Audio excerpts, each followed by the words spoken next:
Welcome to Panacea tutor. आज हम discuss करेंगे मई फर्स्ट वीक के मेजर करंट अफेयर। डिस्कस करने से पहले देखिए क्या दिस वीक मेजर हेडलाइंस थी। First one is BCI system with respect to paralysed patients. Health sector से रिलेटेड एक नई टेक्नोलॉजी है, इसको डिटेल में देखेंगे। देन इज एक इंसेक्टिसाइड है क्लोरोपाइरिफोरस, जिसको स्टॉकहोम कन्वेंशन द्वारा एंड मल्टीपल कंट्रीज द्वारा बैन करने की बात की गई है, बट इंडिया ने इसकी ऑपोजिशन की है। पीछे का रीजन क्या था वो देखेंगे। Then we will be discussing एक annual survey of services sector enterprises है, किस बॉडी ने कंडक्ट किया है, इसका क्या रिजल्ट निकल के आएगा ये देखेंगे। Then is annual survey conducted by RBI, reserve bank of India द्वारा कुछ सर्वेज हर साल कंडक्ट किए जाते हैं। दिस साल कौन से 3 सर्वेज आए हैं उनकी डिटेल देखेंगे। Next one is Maharashtra state की electric vehicle policy. Next one is Uturuncu volcano, कौन सी कंट्री से रिलेटेड है, क्या ज्योग्राफिकल पोजीशन इसकी इंपॉर्टेंट है कि अभी तक ये वोल्केनो इरप्ट भी नहीं हुआ, फिर भी साइंटिस्ट के माइंड में इसके प्रति हलचल मच चुकी है।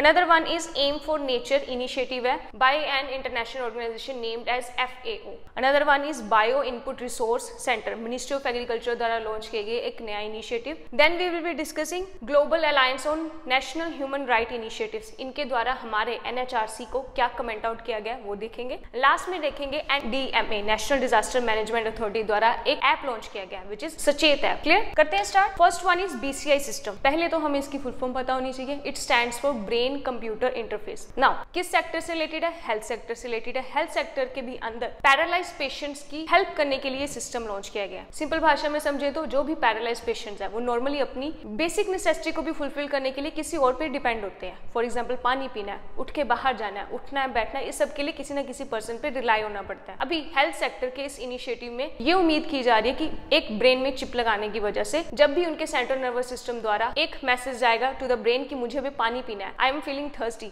तो उसी सिग्नल को सेंसर द्वारा पकड़ के रोबोटिक डिवाइस तक पहुंचा दी जाएगी इन्फॉर्मेशन कि now the person is needing this basic necessity, आप उसकी नेसेसिटी को फुलफिल करने के लिए जाओ। नाउ ये हेल्थ सेक्टर से रिलेटेड जो इनिशिएटिव है कहाँ फ्रूटफुल साबित होएगा, वेरियस ऐसे डिसीजेज जिसकी वजह से बंदा पैरालाइज हो सकता है, अपनी बेसिक नेसेसिटी को फुलफिल नहीं कर पाता और एक अदर ह्यूमन रिसोर्स की जो नेसेसिटी है उसको कब आउट कर सकते हैं कि एक 24/7 किसी पर्सन को उसके साथ बैठने की जरूरत नहीं होगी। नाउ इसकी बेसिक डिटेल देखें तो it will be covering more than 99% success rate. अगर ये टेक्नोलॉजी इंप्लीमेंट होती है, जिसको भी पायलट बेसिस पे कुछ पेशेंट्स में अप्लाई भी किया गया, दे आर सेइंग कि 99% से भी ज्यादा सक्सेस रेशियो है। Apart from that time coverage कितनी है, लेस देन 80 मिलीसेकंड। मतलब जितनी देर में हमने अभी इससे रिलेटेड करंट अफेयर भी डिस्कस किया उतनी देर में वो पैरालाइज पर्सन पानी पी भी चुका होगा। देन नेक्स्ट वन इससे रिलेटेड हमारे इंपॉर्टेंट होगा, it is not a voice activated और मसल एक्टिवेटेड, विच मीन्स कि उस पैरालाइज पर्सन को ना ही कुछ इशारा करने की जरूरत है ना ही कुछ बोलने की जरूरत है। सिंपली उसके सेंट्रल नर्वस सिस्टम से ब्रेन को जब सिग्नल भेजा जाएगा उसी दौरान इसको कैप्चर करके उसकी एक्टिविटी को परफॉर्म कर दिया जाएगा। लास्ट वन हमारे लिए इंपॉर्टेंट होगा, कौन से इंस्टीट्यूट से रिलेटेड है, NIH which stands for national health institute which is a USA based research institute, जिनके द्वारा ये लॉन्च किया गया है। सिमिलरली हमारे लिए इंपॉर्टेंट हो सकता है कि NIH का इंडिया में कहां पर headquarter, it is situated at new Delhi. Then चलते हैं आगे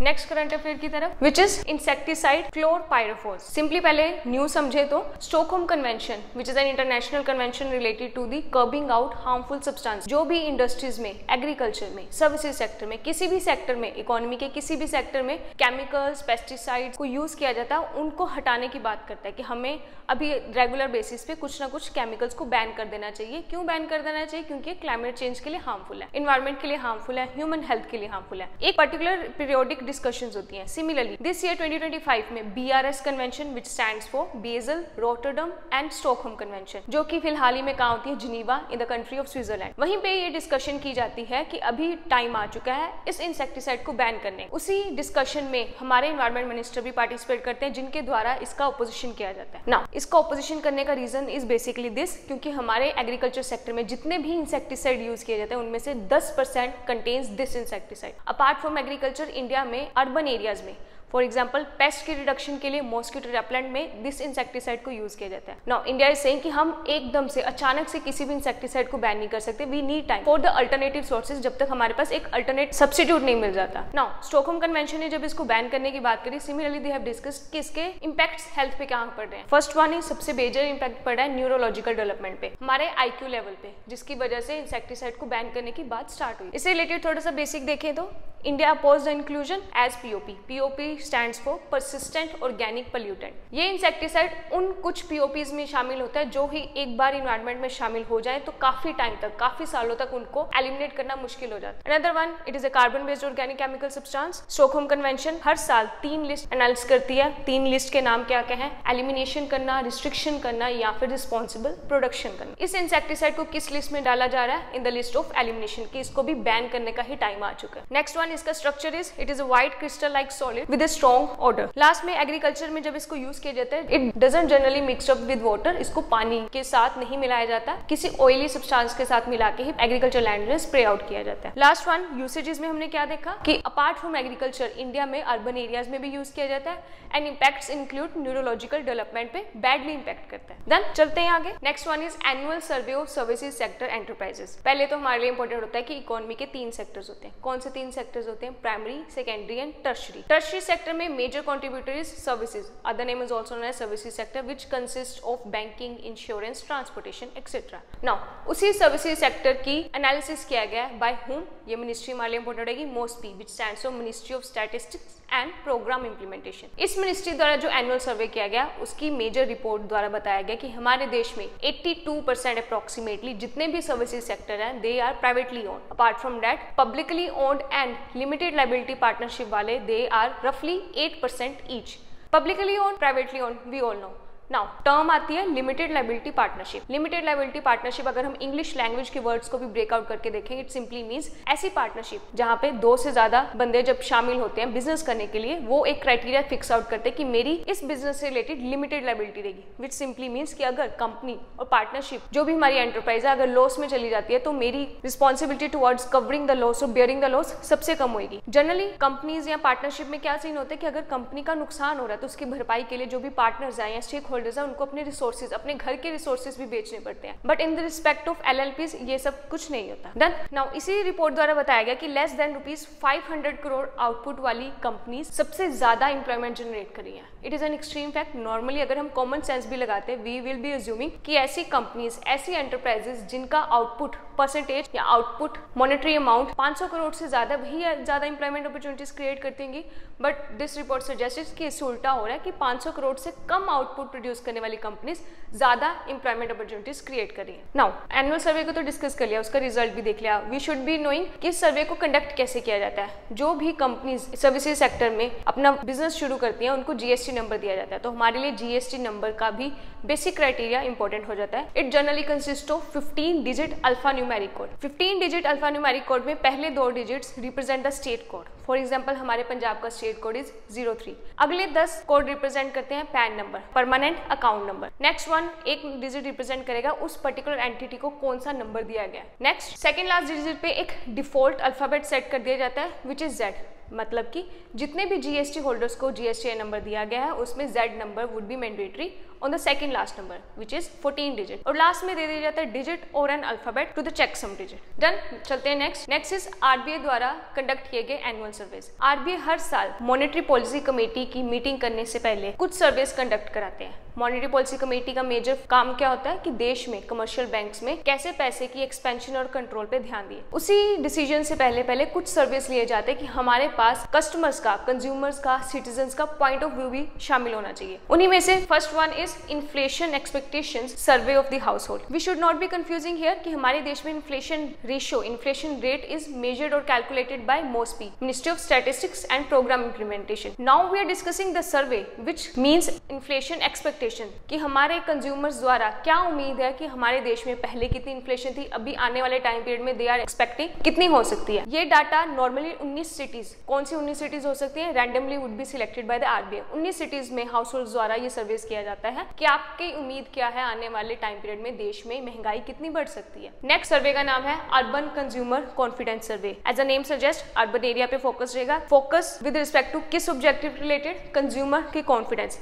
कंज्यूमर से उनका कॉन्फिडेंस, उनका इंटरेस्ट पूछा जाएगा कि आपको क्या लगता है कि देश की इकोनॉमी किस हालात में जा रही है। It could be employment sector हो सकता है, इन्फ्लेशन हो सकती है, नेशनल इनकम हो सकती है। और बेस क्राइटेरिया यहाँ पे क्या होता है, 19 ही सिटीज को टारगेट किया जाता है। Another one survey which simply named as rural consumer confidence survey. Area क्या होगा, रूरल एरिया। बेसिक डायरेक्शंस क्या होगी, कंज्यूमर से उनका कॉन्फिडेंस पूछा जाएगा। अब इन दोनों सर्वेज में एक बेसिक डिफरेंस ये है कि रूरल कंज्यूमर कॉन्फिडेंस सर्वे कैप्चर्स ऑलमोस्ट 31 स्टेट्स और UTs of the country. On the other side urban consumer confidence survey consist of only 19 cities, जो कि पहले वाले सर्वेज में भी सेम ही। क्लियर, चलते हैं next is related to Maharashtra state की electric vehicle policy. Maharashtra state become the first state of India जिसने ऐसा अनाउंस किया है कि हम हमारे इलेक्ट्रिक व्हीकल टैक्स ओनर्स को टोल टैक्स फ्री करने की उम्मीद करते हैं। नाउ अभी ये नई जो इलेक्ट्रिक व्हीकल पॉलिसी आई उसकी डिटेल्स डिस्कस करते हैं।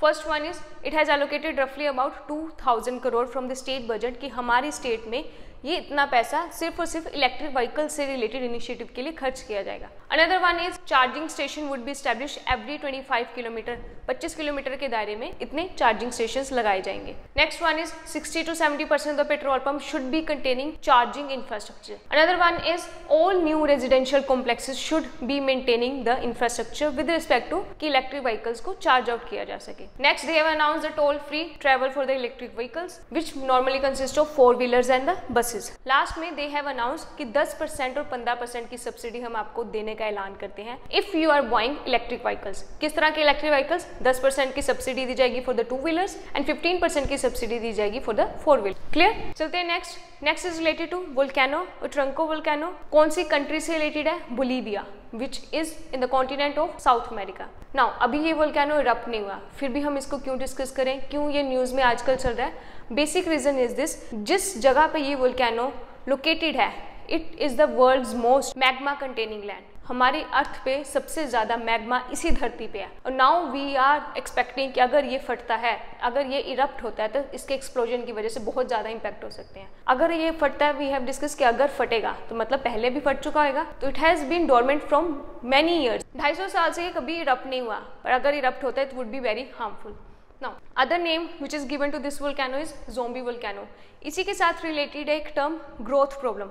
Growth problem is simply means कि हम साइंटिस्ट ने ये कैसे आइडिया लगाया कि यहाँ इसके एक्सप्लोजन के चांसेस बढ़ चुके हैं, जनरली बिकॉज इसके आसपास की जो लैंड है इट इज स्टार्टेड राइजिंग। तो ये उम्मीद लगा रही है कि अगर साथ वाली लैंड राइज अप हो रही है, it is making up the momentum for the explosion of the volcano. Then now इसी से रिलेटेड हमारे लिए इंपॉर्टेंट हो जाएगा geographical location all around the Bolivia country. हमारे लिए पहली location important is the Andes mountains. Andes mountains के पास एक माउंटेन है एल्टीप्लानो माउंटेन, ये दोनों हमारे लिए इंपॉर्टेंट हो जाते हैं। अनदर वन, इसी से रिलेटेड स्टैटिक पोर्शन देखें तो वोल्केनो की types. First one is shield volcano. Shield volcano में मैग्मा और लावा जब धरती में से निकलेगा वोल्केनो इरप्ट करते टाइम में, तो ये लिक्विड फॉर्म में निकलेगा, जिसकी वजह से जब भी मैग्मा फ्लो आउट करेगा it would be covering the large area. इसी के ऑपोजिट में other one is dome volcano. Dome volcano में भी जब मैग्मा और लावा धरती से निकलता है it would be in liquid shape, but इतना लिक्विड नहीं होता, जिसकी वजह से लार्जर एरिया कवर नहीं किया जाता।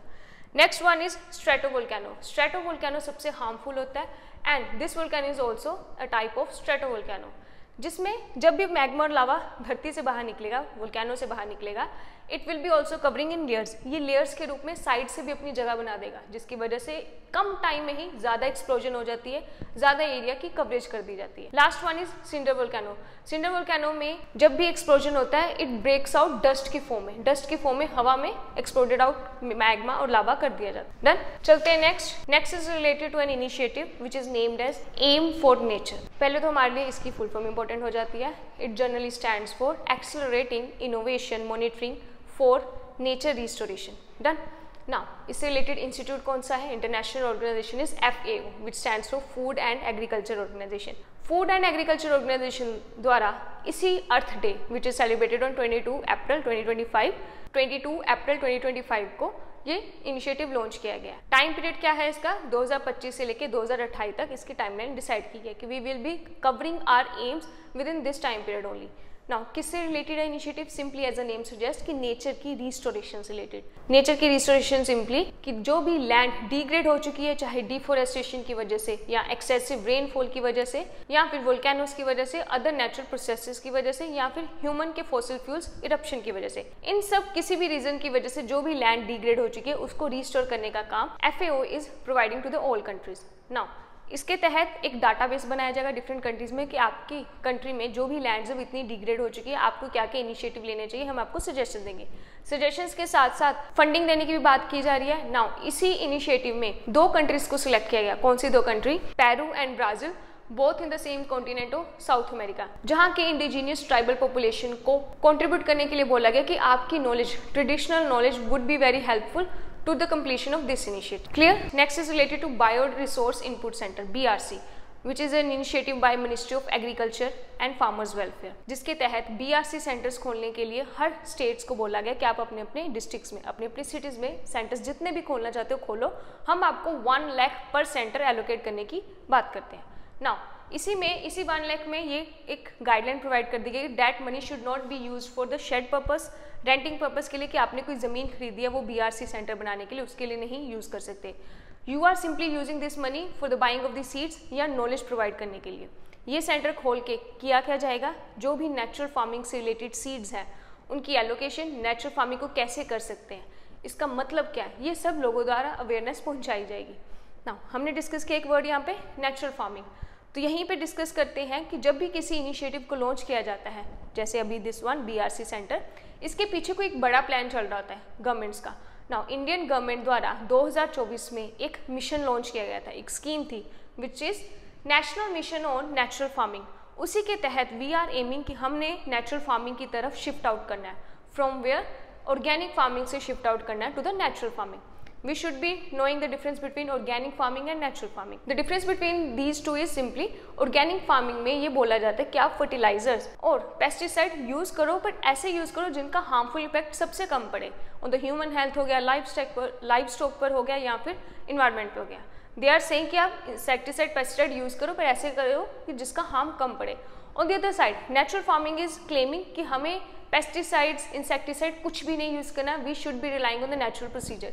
जैसे जैसे नेचर द्वारा ग्रोथ होती है हमें उसी पे डिपेंडेंट होना पड़ेगा। हमारे लिए इंपॉर्टेंट हो जाता है नेचुरल फार्मिंग से रिलेटेड इसके 4 कंपोनेंट्स डिस्कस करें।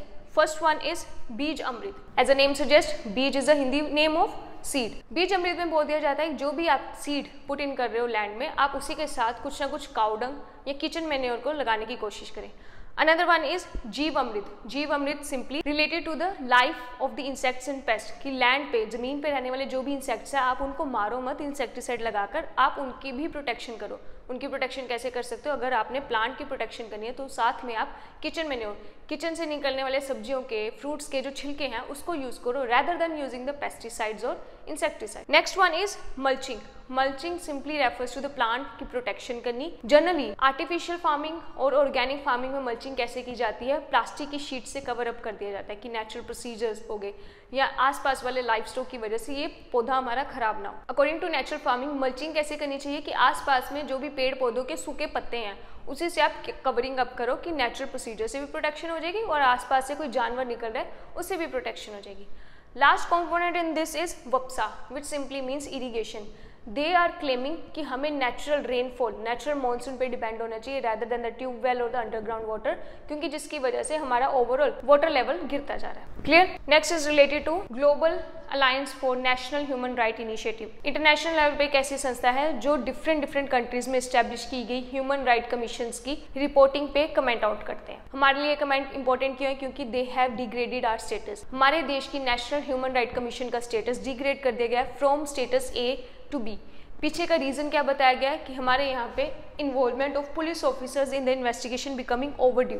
Next reason they have given us कि lack of the diversity within the commission, की हमारी कमीशन में डिफरेंट डाइवर्सिटीज नहीं है with respect to the women representative नहीं है, SC और ST रिप्रेजेंटेटिव्स नहीं है। Another reason they have given us कि inadequate responses to the systematic human right violation, which simply means कि हमारे देश की NHRC national human right commission द्वारा खुद से स्यू मोटो एफर्ट्स नहीं लिए जाते जब भी कहीं किसी जगह पे ह्यूमन राइट्स की वायलेशन की जाती है। नाउ हमारे लिए इंपॉर्टेंट हो जाता है जिस ह्यूमन राइट कमीशन का स्टेटस डिग्रेड कर दिया गया उसका स्ट्रक्चर कैसा है। National human right commission of India is a statutory body which is established bye protection of human right act 1993।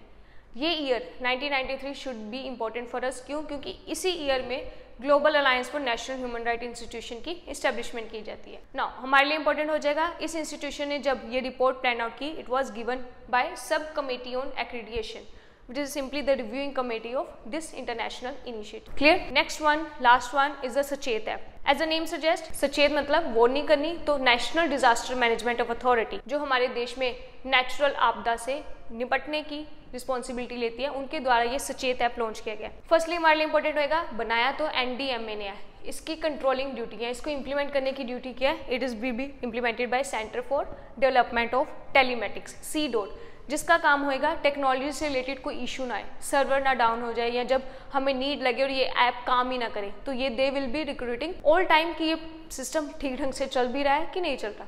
Done. Now इस ऐप की डिटेल देखें तो it will be providing real-time geo-tagged alerts about various disasters, which will be on the basis of Common Alerting Protocol CAP. It is an international protocol जिसमें जब भी early warning system दी जाती है तो आपके मोबाइल पे जब आप द्वारा सचेत ऐप लॉन्च किया जाएगा, वहीं पे आपकी करंट लोकेशन और लाइव लोकेशन को यूज करके आपको बता दिया जाता है कि आपके आसपास के एरिया में यहाँ पे अर्थक्वेक की सिचुएशन राइज अप हो रही है या यहाँ पे साइक्लोन आने की उम्मीद है, तो दे वुड बी सजेस्टिंग अस कि आप जगह से मूव आउट करके किसी सेफर जोन में चले जाओ। Next one is it will be providing information in 12 Indian languages and it will be available on the both platform which is Android and iOS platform. यहीं पे हमारे लिए इंपॉर्टेंट रहता है लास्ट फैक्ट इज कि ये ऐप जरूरी नहीं कि इंटरनेट कनेक्टिविटी पे ही रिलाई करेगा, विदाउट यूजिंग इंटरनेट और wifi they will be providing us alerting information. Then we have covered this week current affairs. Hope this will be helpful for your exam. Thank you.